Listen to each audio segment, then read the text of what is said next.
할렐루야! 오늘도 수요 성경 공부에 참석하시는 여러분들을 예수님의 이름으로 환영합니다. 우리가 지난 시간에는 창세기 30장을 공부하였고요. 오늘은 31장을 함께 공부하도록 하겠습니다. 우리가 지난 30장에서는 우리가 보았다시피 레아와 라헬의 어떤 그런 출산 경쟁을 치열하게 하는 것을 우리가 보았습니다. 인간의 어떤 그런 욕심과 경쟁으로 인하여서 일어나는 어떤 그런 출산 전쟁이었지만은 이것은 하나님께서 이 인간들의 욕심과 경쟁을 하나님께서 선하게 사용하셔서 이스라엘 12지파의 근간을 이루는 그런 출산 경쟁으로 하나님께서 만들어 가셨고, 이 아브라함과 이삭에게 약속한 자녀의 번성 축복을 성취하는 것을 우리는 보았습니다. 그리고 야곱이 라반의 아래에서 재산이 정식되어져 가는 것을 지난 시간에 우리는 보았습니다.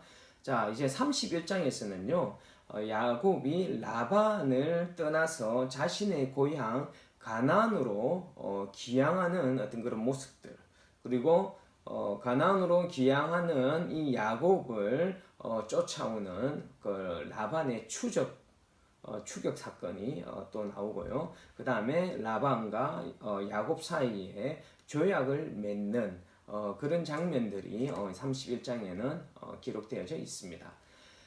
야곱이 귀향 내용은요, 이 31장만 기록되어져 있는 것이 아니라 35장까지 야곱의 귀향 기사가 수록되어져 있습니다. 이렇게 35장까지 이 내용을, 야곱의 귀향 내용을 상세히 기록하고 있는 이유는 하나님의 언약의 후손 그 야곱이 약속의 땅으로 돌아오는 사건이 갖는 의미가 아주 크기 때문에 이렇게 상세히 기록하고 있습니다. 즉 야곱은 언약의 후손이었지만은 약속의 땅에 머물지 못하고 어떻게 되었습니까? 구속사의 주요로서의 삶을 살지 못하고 있었습니다. 그러나 하나님께서 하나님의 때가 되어서 야곱을 훈련시키신 것이죠, 그렇죠? 전에도 말씀드렸지만은 하나님의 이 구속사를 이끌어가기에는 이 야곱이 아직까지 너무도 미성숙한 사람이었기 때문에 이 20년의 시간이라는 을 통하여서 하나님께서는 야곱을 훈련시키고 이 언약의 구속사를 이끌어갈 만한 사람으로 훈련시키고 난 그 시간, 이 20년, 이제는 이 시간이 끝나고 이제 하나님의 때가 되었기 때문에 다시 약속의 땅으로 야곱을 인도하시고, 그리고 구속사의 어떤 그런 주역으로서의 삶을 살게 하셔서 하나님의 약속을 지켜나가는 것을 하나님께서 친히 보여주시기 때문에 이 35장까지 야곱의 귀향 기사를 길게 기록하고 있는 것을 우리는 볼 수가 있습니다. 자, 오늘 우리 31장을 크게 세 부분으로 나누게 되면은요, 1절에서 16절까지는 야곱이 고향을 떠난 지 20년이 지난 후에 이제 자신의 고향으로 돌아가기로 결심을 하고 그의 두 아내들과 이 귀향에 대하여서 상의를 하고 있는 내용이 1절에서 16절까지 기록되어져 있습니다. 그리고 17절부터 42절에는요, 귀향을 결심한 야곱이 라반의 집을 떠나서 귀향을 결행하는 장면이 기록되어져 있고, 그리고 그 뒤를 외삼촌 라반이 쫓아와서 야곱을 하여튼 추격하는 장면이 17절에서 42절까지 기록되어져 있습니다. 그리고 43절에서 55절까지는 라반이 야곱을 쫓아갔지만은 하나님께서 야곱을 해하지 못하도록 라반에게 명령하시고, 그리고 결국에는 야곱과 라반이 화친을 맺는 장면이 43절에서 55절 사이에 기록되어져 있습니다. 자, 우리 이제 하나씩 보도록 하겠습니다. 자, 우선 1절과 3절의 그 내용에 볼 것 같으면은요, 야곱이 귀향을 결심하게 된 동기가, 그 이유가 기록되어져 있습니다. 그 첫 번째가 1절에 한번 볼 것 같으면은요, 31장 1절에 볼 것 같으면은 야곱이 라반의 아들들이 하는 말을 들은즉 야곱이 우리 아버지의 소유를 다 빼앗고 우리 아버지의 소유로 말미암아 이 모든 재물을 모았다 하는지라, 이런 내용이 나오는 것을 보았을 때 이 야곱과 그리고 라반 그리고 라반의 아들들 그 가족들 사이에 갈등이 일어나고 있는 것을 우리는 알 수가 있습니다. 라반의 아들들은 야곱이 번영하게 된 이유는 야곱이 라반의 것을 도둑질했어. 야곱의 라반의 것을 빼앗아 갔기 때문에 이렇게 번성했다라고 시기하고 질투하는 것을 우리는 볼 수가 있습니다. 그러나 야곱이 번성하게 된 것은 첫 번째로는 하나님께서 야곱과 함께 하시고 야곱을 도우셨기 때문이었고, 또 뿐만 아니라 야곱 자체도 어떻게 했습니까? 아주 성실하게 책임감 있게 그 일을 하였기 때문에 야곱이 번성할 수 있었던 것입니다. 두 번째로는요, 야곱이 기양을 하게 된 두 번째 이유로는 라반도 전처럼 야곱을 대하여 주지 않습니다.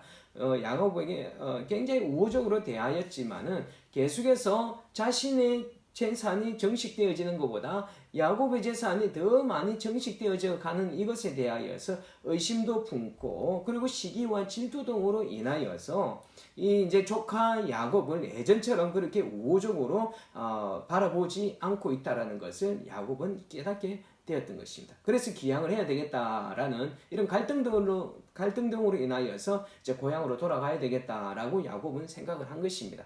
그러나 궁극적으로는 하나님께서 야곱에게 명령하셨기 때문입니다. 하나님께서 이제는 고향 땅으로 돌아가라고 말씀하셨기 때문에 이 야곱은 돌아가기로 결정을 하게 되었던 것입니다. 자, 여러분, 이 야곱이 기양토록 기양하게 되는 이 시점은 사실은 하나님께서 섭리하시고 하나님의 때가 찼기 때문에 이 야곱이 기양하기로 결정하게 되었다라고 볼 수가 있겠습니다. 왜 그러냐? 지금 이들이 야곱과 라반의 가족들 사이에 갈등이 일어나고 있는 것은 그들의 어떤 그런 인간적인 욕심 때문에라고 그런 갈등이 일어났다라고도 볼 수도 있겠지만은, 그런 갈등이 일어나도록 하나님께서 승인하신 이유는 이제는 이 야곱이 돌아갈 때가 되었기 때문이었습니다. 이 야곱이 만약에 그곳에서 평안하게 살고 있었다라면, 그들의 가족들과 어떤 그런 갈등 관계가 일어나지 않고 평안하게 살고 있었다라면은 아마 가나안 땅으로 다시 돌아가야 된다라는 어떤 그런 마음을 그렇게 쉽게 품지 못했을 것 같습니다. 편안하게 살고 있는 그곳에 안주하고 싶었을 것입니다. 그러나 이런 갈등이 가족들과의 어떤 그런 갈등으로 인하여서 야곱은 더 이상 그곳에 있어서는 안 되겠다라는 어떤 그런 생각을 가질 수 있도록 이 갈등이 일어나는 것을 아마 하나님께서는 승인하셨고, 이제는 하나님께서 이 야곱을 그 고향 땅으로 돌아가게 하여서 바로 하나님께서 약속하신 가나안 땅이지 않습니까? 그곳에 가서 구속사의 어떤 그런 주인공으로서의 삶을 살도록 해야 될 때가 되었기 때문에 하나님께서 이 시간들을 허락하셨다라고 우리는 보아야만 할 것입니다. 야곱에게는 가족들 간의 어떤 갈등으로 아주 힘겨운 시간들이었지만은 하나님께서는 이 시간을 구속의 역사를 이루기 위하여서 계획해 놓으신 시간임을 우리는 알 수가 있지 않겠습니까? 그래서 여러분, 때로는 이 야곱의 일을 통하여서 우리가 깨달을 수 있는 것은, 때로는 우리 앞에 다가오는 어렵고 힘든 시간이 있을 수 있습니다. 그러나 그 뒷면에는 우리가 알지 못하는 하나님의 섭리와 계획이 있음을 우리가 믿었으면 좋겠습니다. 하나님을 끝까지 의지하여서 하나님과 동행하는 삶을 우리가 살아낼 수 있기를 부탁드리겠습니다. 지금 일어나고 있는 현재의 많은 어려운 일들, 우리가 지금은 알지는 못할지라도 지금 이 야곱도 이 가족 간의 갈등이 일어나는 이유, 그냥 인간적으로만 보았을 수도 있지만은 그 뒷면에는, 그 뒤에는 하나님의 선하신 섭리와 뜻이 있었던 것을 우리가 보지 않습니까? 우리도 마찬가지입니다. 우리도 지금 이 시간에 살아가는 동안에 어렵고 힘든 일이 생겨날 때 그것을 우리를 고통스럽게 하려고 하는 하나님의 어떤 그런 뜻이 있는 것이 아닙니다.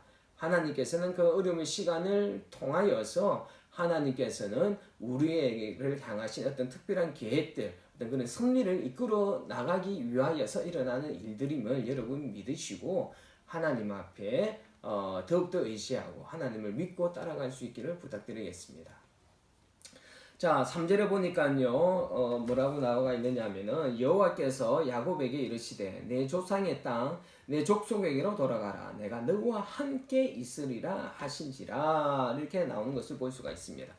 하나님께서는 20년 전에 이 야곱에게 베델에서 언약의 약속을 해주지 않습니까? 가나안에 돌아오기까지 하나님께서 함께 하여 주시겠다라고 약속하셨는데 하란에서 살아가는 이 20년의 그 시간 동안 하나님께서는 순간순간 야곱과 함께 하여 주셨고 이제 고향으로 돌아가는 그 때가 되었을 때 이때에도 하나님께서 내가 너와 함께 하여 주겠다. 내가 너와 동행하여 주겠다라고 하나님께서는 말씀하고 있는 것입니다.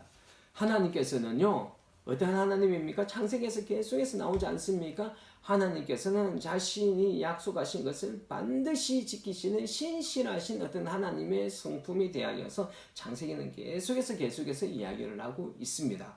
여러분, 우리가 믿고 있는 믿음의 대상인 하나님은 하나님께서 약속하신 것을 반드시 지키시는 신실하신 하나님이심을 여러분 꼭 믿으시기를 부탁드리겠습니다. 자, 이제 그 4절의 이후에 볼 것 같으면은 이제 이 야곱이 자신의 아내들과 바로 레아와 라헬에게 그 귀향을 하게 되는 어떤 그것에 대하여서 함께 상의하는 내용을 우리는 볼 수가 있습니다. 자, 야곱은 하나님으로부터 가나안 귀환 명령을 받고서 이제 두 아내와 상의하기 위하여서 은밀하게 두 아내를 부릅니다. 그런데 여기서 이 야곱이 이 아내들을 부르는 순서를 한번 잘 보십시오. 이 원래 첫째 아내가 누구입니까? 언니 레아고 두 번째 아내가 누구입니까? 라헬이지 않습니까? 보통 집안의 어떤 큰 일을 결정할 때 첫 번째 부인, 집안의 큰 어른이지 않습니까? 첫 번째 부인을 부르고 그 다음에 두 번째 부인을 이렇게 부르는 것이 어떻게 보면 그것이 일반적인 상식인데 지금 이 야곱은 레아를 먼저 부르기보다는 라헬을 먼저 불러서 상의를 했다라고 이렇게 이야기하는 것을 볼 수가 있습니다. 자, 이것은 무엇을 의미하는 것이겠습니까? 이 야곱이 라헬을 더 많이 사랑하고 있었음을 보여주고 있는 것이지 않습니까? 그런데 어떤 면에서 보면 레아가 참 불쌍하지 않습니까? 그렇죠? 레아가 참 불쌍해요. 남편의 사랑을 항상 동생에게 빼앗긴 어떤 레아의 그 심정이 참 짠합니다. 그러나 어떤 면에서는 이 야곱의 행동에서 우리가 눈여겨 보아야 할 것이 하나가 있습니다. 그게 무엇이냐?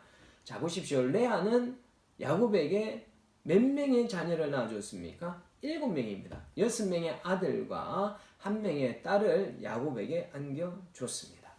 그 당시에 여성의 능력, 이 여성의 능력은 어디에 비례를 했느냐? 자녀 생산에 비례를 하였습니다. 그래서 요즘 말로 말할 것 같으면은 레아는 어떻습니까? 능력 있는 여자였고 애를 제대로 낳지 못했던 라헬은 무능력한 여자였던 것입니다. 그런데 이 야곱은 어떻습니까? 능력 있는 레아보다 무능력한 라헬을 더 사랑한 사람이었다는 것을 우리는 알 수가 있습니다. 물론 야곱의 첫사랑이었기 때문이겠지요. 아무튼 야곱은 능력보다는 무엇을 택했습니까? 사랑을 택한 사람이었습니다. 이 물질주의가 팽배한 이 시대에 우리가 눈여겨볼 만한 내용이지 않겠습니까? 이 야곱은 이 물질적인 가치보다 사랑의 가치를 더 중요하게 여겼던 사람이었던 것입니다.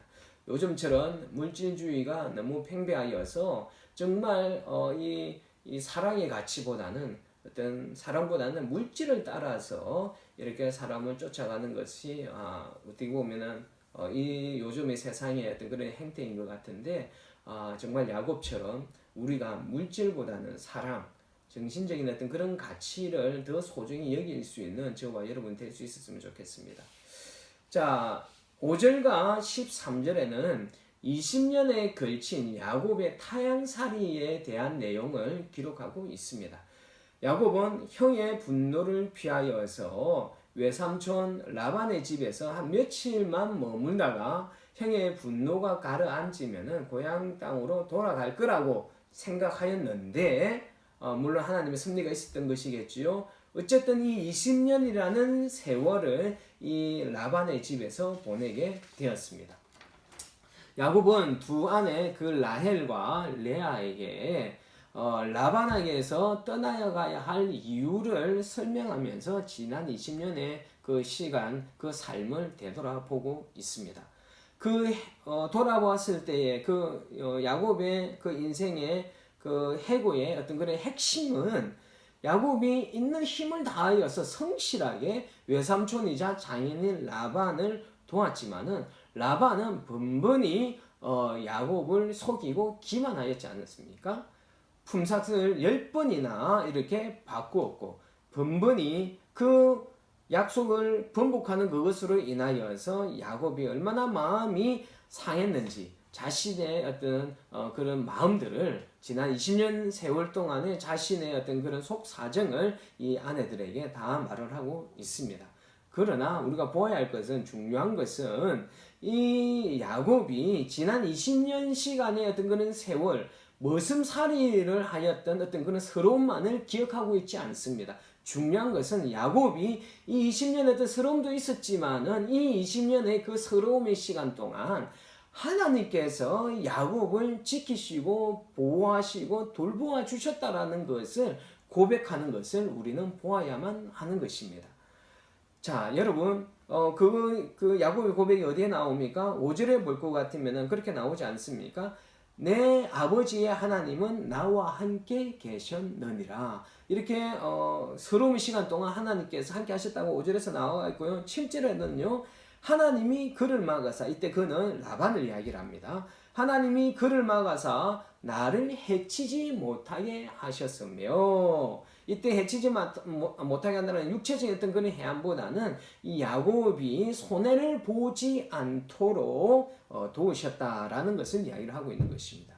그리고 9절에는요, 하나님이 이같이 그대들의 아버지의 가축을 빼앗아 내게 주셨느니라. 여러분, 여기서 빼앗다라는 의미는 진짜 빼앗냈던 그런 것이 아니라 되찾다의 의미입니다. 무엇이냐? 즉 야곱의 노력의 결과로 야곱의 소유의 것이 되어야 할 것을 라반이 가져갔는데 그 가져간 것을 하나님께서 라반에게서 도로 되찾아서 야곱에게 주었다라는 어떤 그런 의미로서 해석을 하시는 것이 올바르겠습니다.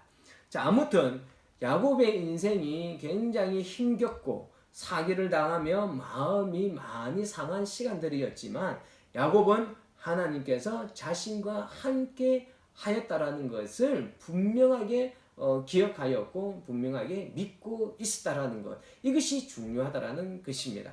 여러분, 우리 성도들도 지나간 우리의 어떤 그런 삶을 되돌아보실 때 우리가 잘하고 우리가 노력해서 이렇게 됐다라기보다는 그 지나온 시간 동안에 때론 어렵고 힘든 시간이 있었지만은 하나님께서 우리를 결코 떠나지도 아니하시고 버리지도 아니하시고 하나님께서 도우셨기 때문에 지금의 내가 있다라고 고백할 수 있는 어떤 그런 믿음의 사람들이 될 수 있었으면 좋겠습니다.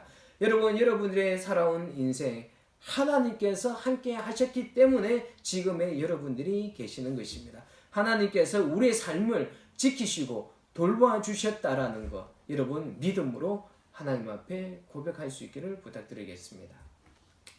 자, 12절에 볼 것 같으니까요. 12절에 보니까 라반이 내게 행한 모든 것을 내가 보았느니라 라고 하나님께서 야곱에게 말씀을 하고 있습니다. 하나님은 야곱에게 그 베델에서 약속하셨죠. 뭐라고요? 내가 어디로 가든지 너를 지키겠다라고 하나님께 약속하셨는데 하나님께서는 그 약속하신 대로 야곱이 라반에게 고통당하고 있는 것을 하나님께서는 모두 보고 계셨고, 그냥 보고만 계신 것이 아니라 그때마다 순간순간마다 하나님께서는 야곱을 도와주셨습니다. 그리고 마지막에는 야곱이 결코 손해보지 않고 라반에게서 떠나도록 하나님께서 역사하셨습니다. 하나님은 자신의 사랑하는 자녀들이 고통당하고 있는 것을 그냥 지켜만 보고 계시는 하나님이 아니라는 것을 여러분 우리는 기억해야만 될 줄로 믿습니다. 하나님은 고통 가운데 있는 자신의 자녀들을 항상 돌보시고 최선의 길로 인도하시는 분이심을 우리는 믿어야만 할 것입니다. 지금 혹여 힘든 일을 겪고 계시는 우리 성도님들 계십니까? 하나님이 우리들의 어려움과 아픔을 전혀 모르고 계시지 않으십니다. 알고 계시면서 도와주지 않으시는 그런 하나님이 결코 아니시라는 것이에요. 지금 빨리 뭔가 도와주셨으면 좋겠는데, 지금 이 문제를 빨리 해결해 주셨으면 좋겠는데 아무 일도 일어나지 않는 것 같다고, 그래서 여러분들을 하나님께서 외면하고 계시고 여러분들이 기도하고 있는 것을 전혀 모르고 계시는 어떤 그런 하나님이 아닌가라고 여러분 오해하시지 않으셨으면 좋겠습니다. 지금 뭔가 내가 원하고 있는 문제가 해결되지 않는 것은 그 안에 하나님의 이유가 있지 않겠습니까? 지금은 우리가 알지 못하지만은 지금 빨리 해결되지 않는 거에는 분명한 하나님의 이유와 뜻이 있을 것입니다. 하나님은 우리로 하여금 기다림의 시간을 가지도록 할 때도 있습니다. 그 안에는 하나님의 분명한 목적과 뜻이 있습니다. 우리를 괴롭히기 위하여서 문제를 해결해 주시지 않으시는 분 아니시라는 것이에요. 하나님은 우리의 고통을 아십니다. 우리의 고통을 아시고 우리의 그 고통을 해결하시기 위하여서 지금도 보이시지 않는 가운데에서 일하고 계시는 어떤 그런 하나님의 사랑, 그리고 하나님의 성실하심, 하나님의 신실하심, 그것을 믿을 수 있는 저와 여러분 되시기를 부탁드리겠습니다. 자, 13절에 보니까요, 하나님께서 그렇게 말씀하십니다. 나는 베델의 하나님이라. 내가 거기서 기둥에 기름을 붓고 거기서 내게 서원하였으니 라는 내용이 나옵니다.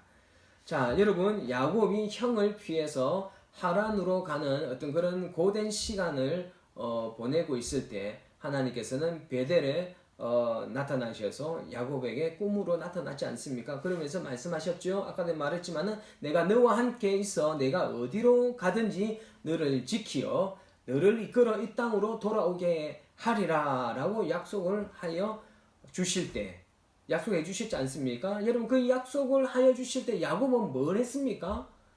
야곱의 한 것은 단지 무엇입니까? 그 돌기둥을 잡고 그 위에다가 기름 붓고 그냥 하나님을 나의 하나님으로 모시겠습니다. 그리고 나중에 내가 안전하게 돌아오게 되면은 11조를 드리겠습니다 라고 서원한 것이 전부였습니다. 그 외에 한 것은 아무것도 없었습니다. 그런데 하나님은 이 야곱의 이 작은 행위를, 아주 사소한 행위를 하나님께서는 기억해 주셨다라는 것이에요. 그것을 기억해 주시면서 위기의 순간순간마다 하나님께서는 야곱을 지켜주시고 야곱에게 많은 부를 축복하기도 하셨습니다. 야곱의 어떤 그 행위는 아주 조그만하고 아주 사소한 것이었지만은 그에 반하여서 하나님께서 야곱에게 부어주셨던 그 은혜는 그 야곱의 사소한 행위와는 정말 비교할 바가 안 되는 놀라운 복들을 야곱에게 부어주신 것을 우리는 보아야만 하는 것입니다. 여러분,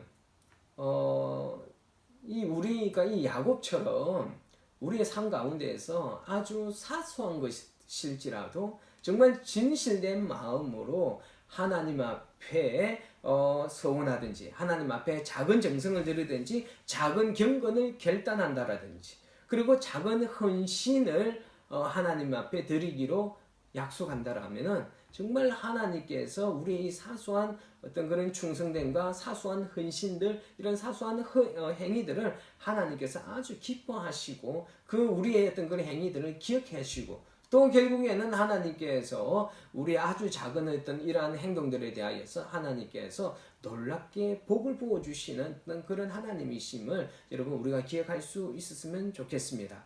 하나님은요, 우리가 하나님 앞에 드리는 것보다 훨씬 더 많은 것으로 우리에게 돌려주시는 하나님이셔요. 여러분 그거 꼭 기억하셨으면 좋겠습니다. 우리가 주님 앞에 드려지는 어떤 조그만 헌금이나 11조 우리가 그것이 굉장히 우리에게는 아주 크다라고 생각할 줄은 모르겠지만은 어찌 보면 아주 작은 것이지만은 또 하나님께서는 우리들의 하나님 앞에 몸으로 드리는 시간, 마음으로 드리는 시간, 물질로 드리는 시간 아주 조그만 것일지라도 하나님께서는 그것을 헛되이 받지 않으시고 그것을 꼭 기억하셨다가 하나님께서 하나님의 때에 놀라운 것으로 우리들에게 복을 주시는 하나님이심을 여러분 믿으시기를 부탁드리겠습니다. 자, 이제 15절에 볼 것 같으면은요, 이 딸들의 어떤 그런 분노가, 딸 레아와 라헬이 그 라반을 향한 그 아버지를 향한 어떤 그런 불만, 어떤 그런 분노가 표출되는 것이 우리가 볼 수가 있습니다. 15절에 보니까요, 아버지가 우리를 팔고 우리의 돈은 다 먹어버렸으니 라고 이러는 말이 나오지 않습니까? 아주 이 딸들의 마음이 불만으로 가득 차 있습니다. 자, 뭐냐? 이 남편 그 야곱의 해고를 들었던 레아와 이 라헬은요, 아버지 라반에 대한 그동안의 어떤 그들에게 주었던 그 라반의 행동이 너무너무 마음에 들지 않았습니다. 그 이유는 고대 어떤 메소포타미아 북부 지역에서는요, 결혼할 때, 뭡니까? 신부의 집에 결혼 지참금을 준다고 했지 않습니까? 그렇죠? 그 여인이 그 가정의 노동력의 일부였기 때문에 그 여인을 데리고 가기 위하여서는 결혼 지참금을 주어야만 했습니다. 그런데 이렇게 혼인이 이루어지고 난 이후에는 이 결혼 지참금 중에서 일부를 그 신부에게 돌려주는 것이 이 고대 메소포타미아 북부 지방에서는 관습이었어요. 그런데 이때 당시에 이 야곱이 이 라반에게 줄 수 있었던 결혼 지참금으로 돈이 없고 무엇이 있었습니까? 노동력밖에 없었습니다. 그래서 이 노동력으로 그 결혼 지참금을 대신했는데 이 야곱의 노동력으로 인하여서 라반이 굉장히 부유해졌지 않습니까? 그러면 그 부유해진 것 중에서 일부를 이 딸들에게 주었어야 했는데 이 라반이 이 딸들에게 아무것도 돌려주지 않았다라는 것이에요.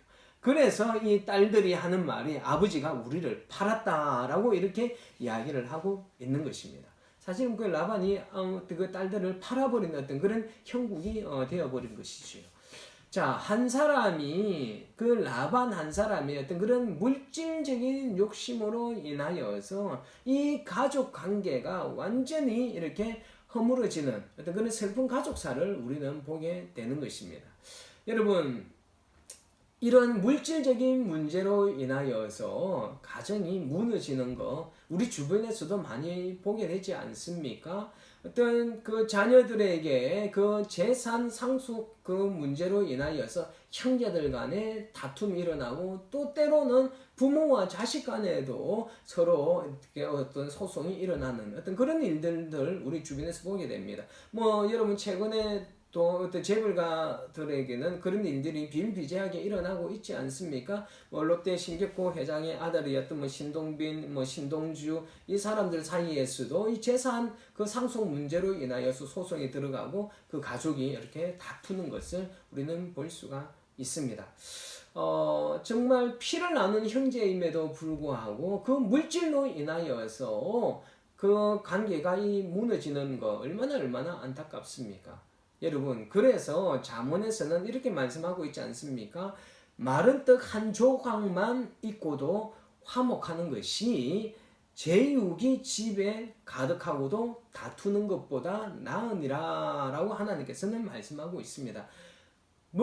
부유롭지는 않지만, 부유하지는 않지만은 아주 작은 것이라도 서로를 사랑하면서 서로를 함께 이렇게 나누는 어떤 이러한 모습이 이런 것들이 정말 우리가 세워나가야 할 어떤 그런 가정의 모습이지 않겠습니까? 아무리 많이 있으면 뭐합니까? 그것 때문에 서로가 미워하고 정오하고 그 가족 관계가 깨어지는 거 얼마나 불쌍하고 안타까운 가족이겠습니까? 여러분, 그렇기 때문에 제가 전에도 말씀드렸지 않습니까? 이 자녀들에게 우리가 물려주어야 할 것은 어떤 그런 물질적인 것보다는 여러분, 정말 하나님을 온전하게 믿는, 하나님을 경외하는 삶을 살 수 있도록 하는 믿음의 그 유산을 상속하는 것이 다른 물질보다 훨씬 더 자녀들이 잘 살도록 만들 수 있는 유산이라는 것을 여러분 꼭 기억하셨으면 좋겠습니다. 여러분, 자녀들을 위하여서 기도 많이 해주십시오. 물질을 나눠주려고 하기보다는 정말 그들이 하나님을 경외하고 하나님을 사랑하게 되면은 형제, 자매를, 자신의 가족을 더 사랑하고 부모도 공경하고 부모 앞에 순종하는 삶을 살 수 있게 됩니다. 그렇기 때문에 우리가 물질보다는 믿음의 유산을 상속할 수 있는 우리 성도님들 되었으면 좋겠습니다. 자, 그리고 17절과 42절에는요. 야곱이 라반 몰래 기안길에 오르는 어떤 그런 장면과 라반이 야곱을 쫓아서 자신의 드라빔을 찾는 것을 기록하고 있습니다. 자, 라반이 이 야곱이 언제 도망을 갑니까? 라반이 양털을 깎으러 간 사이에 이 야곱이 귀향을 서두르게 됩니다. 자, 여러분, 이 유목민들에게 이 양털 깎는 날은 아주 중요한 행사입니다. 바로 어떤 큰 잔치가 베풀어지는 시간들이에요. 여러분, 사무엘서에 볼 것 같으면은요, 누가 있습니까? 자, 그 다윗 시대 때 나발의 아내 아비가일에 대한 이야기가 나오지 않습니까? 이 나발이나 그 다음에 압살롬, 누굽니까? 그 암논을 갖다가 압살롬이 죽이기 위하여서 어떤 한 날을 이용하는데 그 날이 바로 또 어떤 날이었습니까? 바로 양털 깎는 날이었어요. 이 양털 깎는 날은 큰 잔치가 배설되어지는 날이었습니다. 그렇기 때문에 그 잔치 날에는요, 가장 친한 가족들, 그 다음에 친지들, 그 다음에 이웃들을 다 불러서 굉장히 큰 잔치를 벌이는 날이었어요. 근데 잘 보십시오. 이 양털 깎는 날에 야곱이 초대를 받지 못했어요. 그 잔치에 가지 않았습니다. 그 뭘 말하는 것이냐? 라반이 더 이상 라반의 욕심과 그 시기와 질투가 이 야곱을 더 이상 가족으로 간주하고 있지 않았다라는 것을 볼 수가 있는 것이에요. 그래서 야곱은 이 잔치에 초대를 받지를 못했습니다. 그러나 이 야곱은 이 잔칫날을 바로 이 라반에게서 벗어나는 날로 계획을 잡았는 것을 우리는 알 수가 있습니다. 그런데 그 야곱의 가족이 이렇게 도망을 칠 때 어떤 일이 일어났습니까? 바로 야곱의 부인이었던 이 라헬이 그 아버지 라반의 드라빔을 훔치는 사건이 나오지 않습니까? 우리 19절 한번 볼까요? 19절을 볼 것 같으니까 라반이 양털을 깎으러 갔으므로 라헬은 그의 아버지의 드라빔을 도둑질하고 라는 말이 나오는 것을 볼 수가 있습니다. 여러분, 이 드라빔은요 바로 사람의 형상으로 깎아 만든 신상이었습니다. 이 드라빔은요 그 가정의 수신으로 잘 알려져 있습니다. 근데 나중에 우리 뒤에 내용을 볼 것 같으면 라헬이 그 라반이 드라빔을 찾을 때 그것을 숨길 때 어디에 숨겼습니까? 낙타의 안장 아래, 그러니까 자신이 그 라헬의 엉덩이 아래에 이 신상을 깔고 앉아 있었습니다. 그러니까 이 신상 아주 큰 신상이 아니라 아주 조그만한 어떤 그런 신상이었어요. 그런데 이 드라빔은 가족의 수호신으로서의 어떤 그런 우상의 역할도 하기도 했지만은요, 재산 상속권의 정표로도 이 드라빔을 사용했다라는 기록이 남아 있습니다. 그러니까 이런 내용을 보건대 이 라헬이 이 드라빔을 훔친 이유는 복을 구하고 점을 치기 위한 어떤 그런 행위를 하기 위한 어떤 우상으로서 그것을 도둑질한 것뿐만 아니라 후일의 재산 상속을 위한 욕심 때문에 이 드라빔을 훔쳤다라는 것을 우리는 생각해 볼 수가 있습니다. 아무튼 이 야곱이 이제 도망한 지 3일이 지나고 나서야 이 라반이 이제 야곱이 떠났다라는 도망갔다는 소식을 듣고서 화딱질이 나서 막 뭐합니까? 야곱을 쫓아가게 됩니다. 자, 그런데 이 라반의 그 쫓아갔던 이유는 물론 괘씸해서라도 쫓아간 것이기도 하지만은 궁극적으로 이 야곱을 끝까지 이렇게 쫓아갔던 가장 큰 이유는 바로 바로 이 드라빔이 사라졌기 때문에 있습니다. 드라빔을 이 야곱이 훔쳐갔다라고 생각을 하였기 때문에 끝까지 쫓아갔던 것이. 아까 그랬죠. 이 드라빔은 어떤 우상의 어떤 정표이기도 하지만은 재산 상속의 정표이기도 하였기 때문에 이것을 야곱에게 주어서는 안 된다라는 어떤 그런 욕심이, 그런 생각이 끝까지 야곱을 쫓게 만들었던 것입니다. 자, 거기는 구절이 나오지 않습니까? 그래서 30절에 이제 내가 내 아비 집을 사모하여 돌아가려는 것은 옳거니와 어찌하여 내 신을 도둑질하였느냐라는 것을 우리는 볼 수가 있습니다. 자, 이제 드라빔을 위해서 이제 드라빔을 찾기 위해서 수색이 시작되어집니다. 자, 이 드라빔은 어디 있었다 그랬습니까? 낙타 안장. 그 낙타 안장 아래에 이 드라빔이 누웠고 이 라헬은 그 위에 올라가 앉아 있었습니다. 자, 그리고 이 라반이 찾아왔을 때 어떤 변명을 하게 됩니까? 라헬이 바로 내가 지금 생리 중에 있어서 그 아버지를 영접할 수 없다고, 내릴 수 없다라고 이렇게 이해와 용서를 구하는 내용이 오늘 본문 가운데 나와 있습니다. 자, 여러분, 우리가 이 레위기에 볼 것 같으면은요, 생리 중인 여자에 대한 아주 엄격한 규정을 써놓고 있습니다. 무엇이냐? 레위기 15장 20절에 볼 것 같으면은 그 불결한 동안 그의 누웠던 자리는 다 부정하며 그의 앉았던 자리는 다 부정한 저 이렇게 나오는 것을 볼 수가 있습니다. 그러니까 생리를 한 여인들과 접촉하는 사람은 그 사람도 부정해진다라는 어떤 그런 생리가 굉장히 어떤 그런 부정한 역할을 한다라는 것을 우리는 레위기 말씀을 통하여서도 우리는 잘 알고 있지 않습니까? 그런데 이 라반의 이 드라빔은요, 낙타의 안장에 갇혀 있고요. 그리고 바로 이 라헬의 엉덩이 아래, 생리 중인 라헬의 엉덩이 아래에 깔려 앉아서 아무것도 하지 못하는, 아무 힘도 발휘하지 못하는 어떤 그런 우상, 아무 쓸모없는, 아무 힘도 못 쓰는 우상임을 우리는 볼 수가 있는 것이에요. 이 장면은, 이 우상은 이 이방 신들의 어떤 그런 무기력함과 생명이 없음을 해학적으로 보여주고 있다라고 볼 수가 있는 것입니다. 여러분, 우상들은요, 아무 별 볼 일 없는 것들입니다. 아무 힘이 없습니다. 아무 생명이 없습니다. 아무 쓰잘데기 없는 사람이 만들어낸 아무 어떤 생명이 없는 것들임을 여러분 꼭 기억하셔야만 되는 것입니다. 그런데 이에 반해 하나님께서는 어떠십니까? 하나님께서는 24절에 우리가 볼 것 같으면은 라반이 쫓아올 때 어떻게 했습니까? 라반의 꿈에 나타나셔서 야곱을 건드리지 말라고 뭐합니까? 경고하는 것을 볼 수 있지 않습니까? 24절에 보니까요, 밤에 하나님이 라반에게 현명하여 이르되 너는 상가 야곱에게 선악간에 아무 말도 하지 마라. 선악간에 아무 말도 하지 마라. 시시비비를 따지지 마라. 입 다물어라. 아무 소리 하지 마라. 우리 야곱에게는 아무 소리 하지 마라. 만약에 딴소리만 하면 내가 가만두지 않겠다 라고 이렇게 라반에게 경고를 하여서 야곱을 건드리지 못하도록 하시는 우리 하나님을 우리가 볼 수가 있습니다.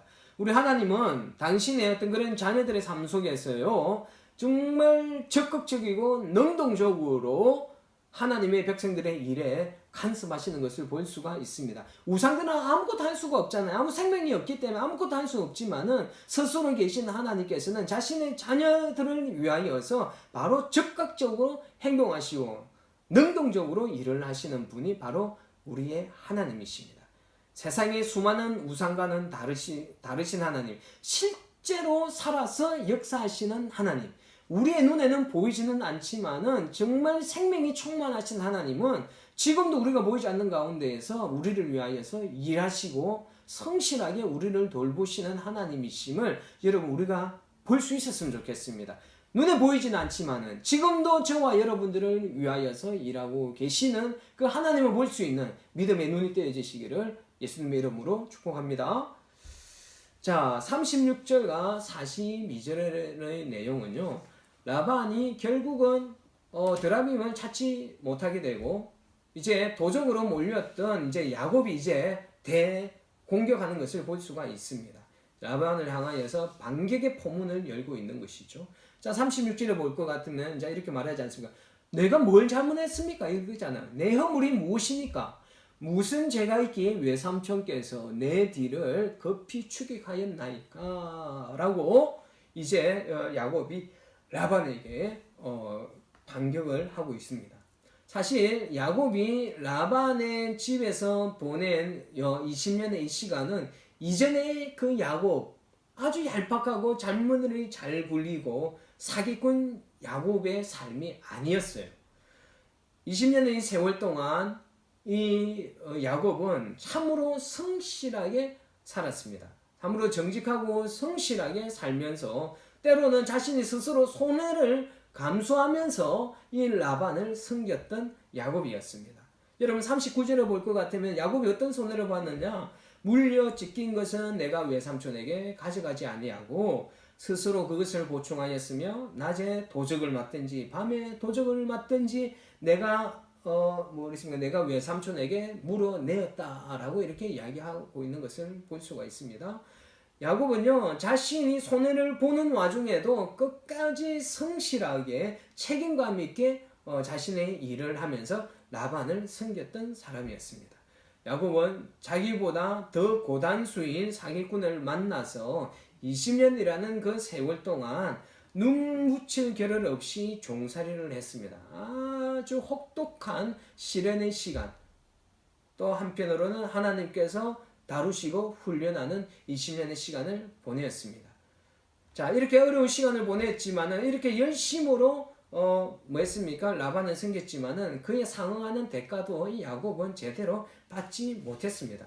오히려 했습니까? 라반은 야곱에게 품삯을 10번이나 변경했다 그러지 않습니까? 한 번도 아니고 두 번도 아니고 10번이나 그랬으면 얼마나 속이 상했겠습니까? 자신과 계획한 것대로 지키지 않는 것, 그것을 10번이나 되풀이 되었을 때 그 야곱의 그 마음은 말이 아니었을 것 같습니다. 정말 속이 타 들어갔을 것입니다. 자, 야곱은 이러한 이야기를 라반에게 하면서 자신의 그 심정을 막 되놓고 있는 것입니다. 자, 그는 힘없는 약자의 서름, 이 약자의 서름을 20년이라는 그 시간을 통하여서 뼈저리게 체험하였습니다. 그런데 어떻습니까? 이 20년의 이 혹독한 시간이 야곱을 변하게 만들었던 것입니다. 그는 더 이상 과거의 사기꾼이 아니었습니다. 그는 정말 성실하고 정직하고 책임감 있는 하나님의 사람으로 변화되어졌습니다. 하나님의 사람이 하나님께서 서시기에 합당한 사람이 되기 위해서는요, 하나님으로부터 훈련을 받는 시간이 반드시 있습니다. 그 훈련의 시간이 꼭 필요합니다. 우리가 그리스도인으로서 하나님의 자녀로서 하나님이 기뻐하시는 사람으로서 살아가야 할 사명이 분명히 우리 가운데 있지 않겠습니까? 하나님께서는 우리가 하나님께서 기뻐하시는 사람, 이 세상 가운데에서 하나님의 사람으로 선한 영향력을 흘려보낼 수 있는 하나님의 사람으로 쓰기 위하여서는 하나님께서는 때때로 우리를 아주 혹독한 훈련을 시키시기도 한다라는 것이에요. 많은 환경들을 통하여서 우리를 훈련시키시기도 하시고, 전에도 말씀드렸지만은 이 많은 우리 주변에 있는 사람들을 통하여서 하나님께서는 우리의 성품들, 우리의 생각들, 우리의 태도들을 하나님께서는 자꾸 만지시고 변화시켜 가는 것을 우리는 잘 알고 있습니다. 여러분, 그런데 이 우리에게 주어지는 이 혹독한 이 훈련의 시간을 우리가 하나님의 그 조명 아래에서 이 시간을 바라보지 못하고 그냥 우연히 일어난 정말 우리한테 마음의 상처가 되는 일, 분노 또는 섭섭함, 어떤 이런 것들로만 이 시간들을 그냥 보내게 되버리면은요, 이 하나님의 뜻을 깨닫지 못하고 이 시간을 굉장히 한스러운 시간으로만 이렇게 바라보게 된다라면은 그 시간이 하나님의 훈련의 시간이 오히려 우리들에게 썬뿌리로 자라게 된다라는 것이에요.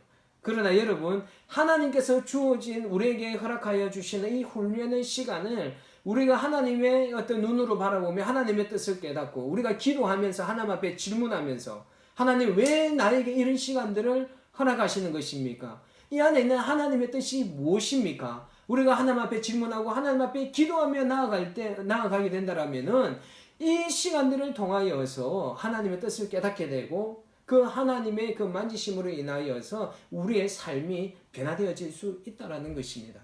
여러분, 하나님께서 우리를 그렇게 변화시키기를 원하셔요. 그런데 여러분, 이 훈련의 시간을 잘 활용하지 못한다면은 이 훈련의 시간이 오히려 우리의 마음을 상하게 하고 우리의 성품이 왜곡되어지게 만드는 어떤 그런 쓴뿌리로 자라날 수 있다는 거 우리는 기억해야만 됩니다. 그렇기 때문에 여러분, 우리에게 일어나는 모든 일들은 하나님의 섭리 가운데 있습니다. 모든 우리의 삶을 하나님께서 통치하신다는 거 여러분 믿으시지 않습니까? 그렇다면은 우리 주변에서 일어난 좋은 일도 있겠지만 어렵고 힘든 시간이 있을 때 하나님께서 왜 나에게 이런 시간들을 허락하셨는지 좀 질문하고 그리고 하나님의 뜻을 깨닫기 위하여 하나님의 음성을 좀 귀 기울일 수 있는 저와 여러분들이 되었으면 좋겠습니다. 그 안에는 반드시 하나님의 선하신 뜻이 있습니다. 선하신 계획하심이 있습니다. 그렇기 때문에 이건 혹시나 지금 여러분 어려운 시간들을 보내고 있습니까? 여러분 하나님 앞에 기도하십시오. 하나님께서 분명히 구원해 주실 것입니다. 뿐만 아니라 그 안에 이 어려운 시간을 통하여서 하나님의 계획하신 것이 반드시 있습니다. 이것을 깨달아서 하나님의 뜻을 성취해 나갈 수 있는 저와 여러분 되시기를 부탁드리겠습니다. 자, 42절에 볼 것 같으면은요. 자, 이런 말이 나옵니다. 하나님이 나의 고난과 내 손의 수고를 감찰하시고 야곱의 고백이 나오지 않습니까? 이 야곱은 20년이라는 그 시간 동안 억울하고 원통한 시간을 보냈습니다. 그러나 야곱이 이러한 역경의 시간을 견뎌낼 수 있었던 그 원동력은 어디에 있었느냐? 바로 하나님의 보호하심과 하나님의 감찰하심 때문이었다라고 고백하고 있는 것이죠. 하나님은 야곱에게 그동안 모은 재산과 그의 가족들을 데리고 고향으로 돌아가도록 친히 말씀하여 주셨고, 그리고 라반이 뒤쫓아와서 해하려고 할 때도 하나님께서는 이것을 막아주셨고, 그리고 하나님께서는 이 야곱이 그냥 빈손으로 돌아가지 않고 하나님께서는 야곱에게 많은 것들을 주시고 복을 주셔서 그렇게 고향으로 돌아가게 만드신 그 하나님이었다라고 이렇게 고백하고 있지 않습니까? 하나님께서는요, 이 20년이라는 그 세월 동안 정당한 대우를 받지 못하고 억울하게 살았던 이 야곱의 인생을 결코 외면하지 않으셨습니다. 그 야곱의 억울한 시간들을 하나님은 다 지켜보고 계셨다라는 것이에요. 그런데 그것을 그냥 넘어가시지 않지 않으십니까? 뭐 하셨습니까? 지키시고 보호해 주시고 그 손해본 것들을 하나님께서 다 보상해 주는 것을 우리는 볼 수가 있습니다. 이것은 무엇을 말하는 것입니까? 정말 하나님께서는 약한 자를 도우시는 하나님이십니다. 억울한 자를 도우시는 하나님이십니다.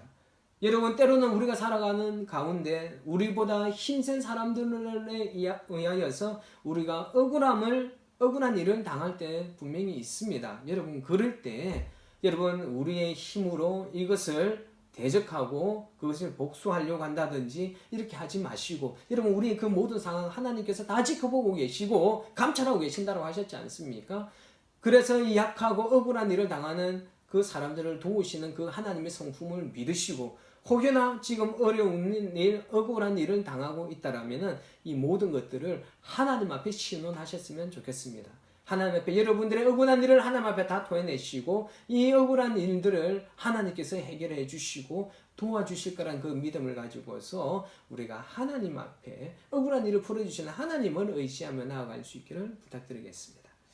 자, 마지막으로 43절에서 55절까지의 내용이 남아있는데, 이 43절과 이 55절의 내용은 바로 야곱과 라반의 화친 조약을 맺는 것을 기록하고 있습니다.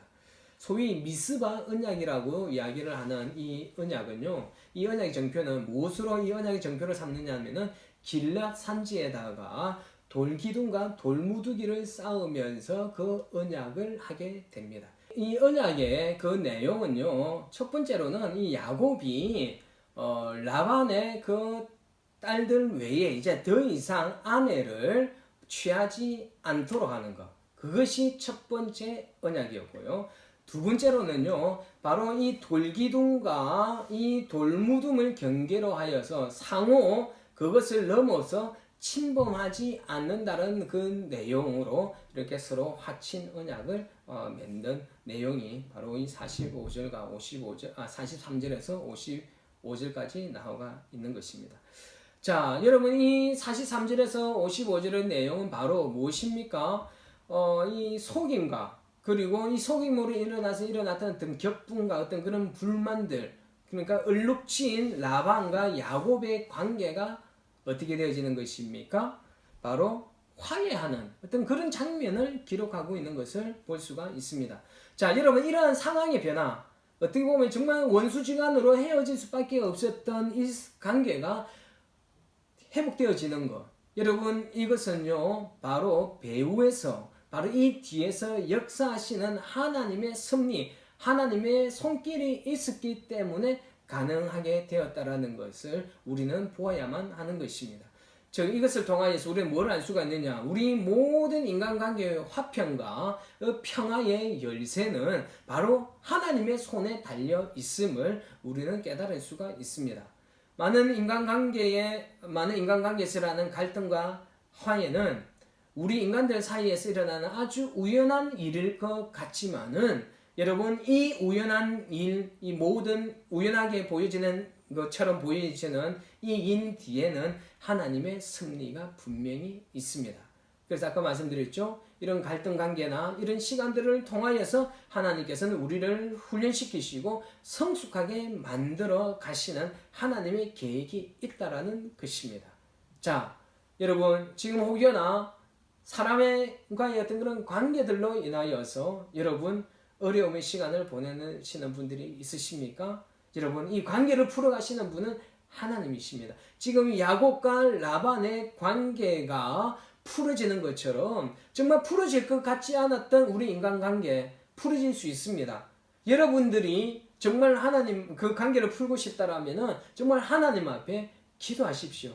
하나님께서 이 관계를 푸시는 열쇠라는 것을 여러분 인정하시고 그 하나님 앞에 이 관계들이 화해가 되어지고 풀어지는 역사가 일어나게 해달라고 우리가 하나님 앞에 믿고 간구할 때 우리의 마음을 힘들게 하는 인간의 갈등의 관계가 반드시 풀어질 수 있다는 것을 여러분 믿으시기를 부탁드리겠습니다. 말씀 정리하겠습니다. 자, 여러분 31장에서는요. 역시 하나님은 하나님의 사람들을 끝까지 돌보시고 책임져 주시는 하나님이심을 우리는 또 오늘 이 야곱을 통하여서 또 깨닫게 되는 것입니다. 그리고 항상 하나님께서는 약자의 편에 서서 약자를 도우시는 분, 억울한 일을 당하지 않도록 그 억울한 가운데서 이 억울함이 해소될 수 있도록 도우시는 하나님이시라는 거 우리는 오늘 또 말씀을 통해서 깨닫게 되는 것입니다. 그리고 모든 일에는 이 야곱이 지금 가나안 땅으로 돌아가는 때가 있었지 않습니까? 자, 모든 일에는 때가 있고 그 때에는 그 때가 이루어지기까지는 모든 것에는 하나님의 섭리가 있습니다. 그리고 이 하나님의 섭리가 우리의 삶 가운데에서 역사하시고 있음을 우리는 깨달아야 될 줄로 믿습니다. 보이지 않는 하나님의 손길과 그 하나님의 섭리, 그리고 하나님의 뜻을 분별할 수 있는 영적인 눈을 가질 수 있도록 기도할 수 있는 우리 눈물 든 성도님들 되시기를 예수 그리스도 이름으로 축원합니다. 수고들 하셨습니다. 다음 시간에 뵙도록 하겠습니다. 감사합니다.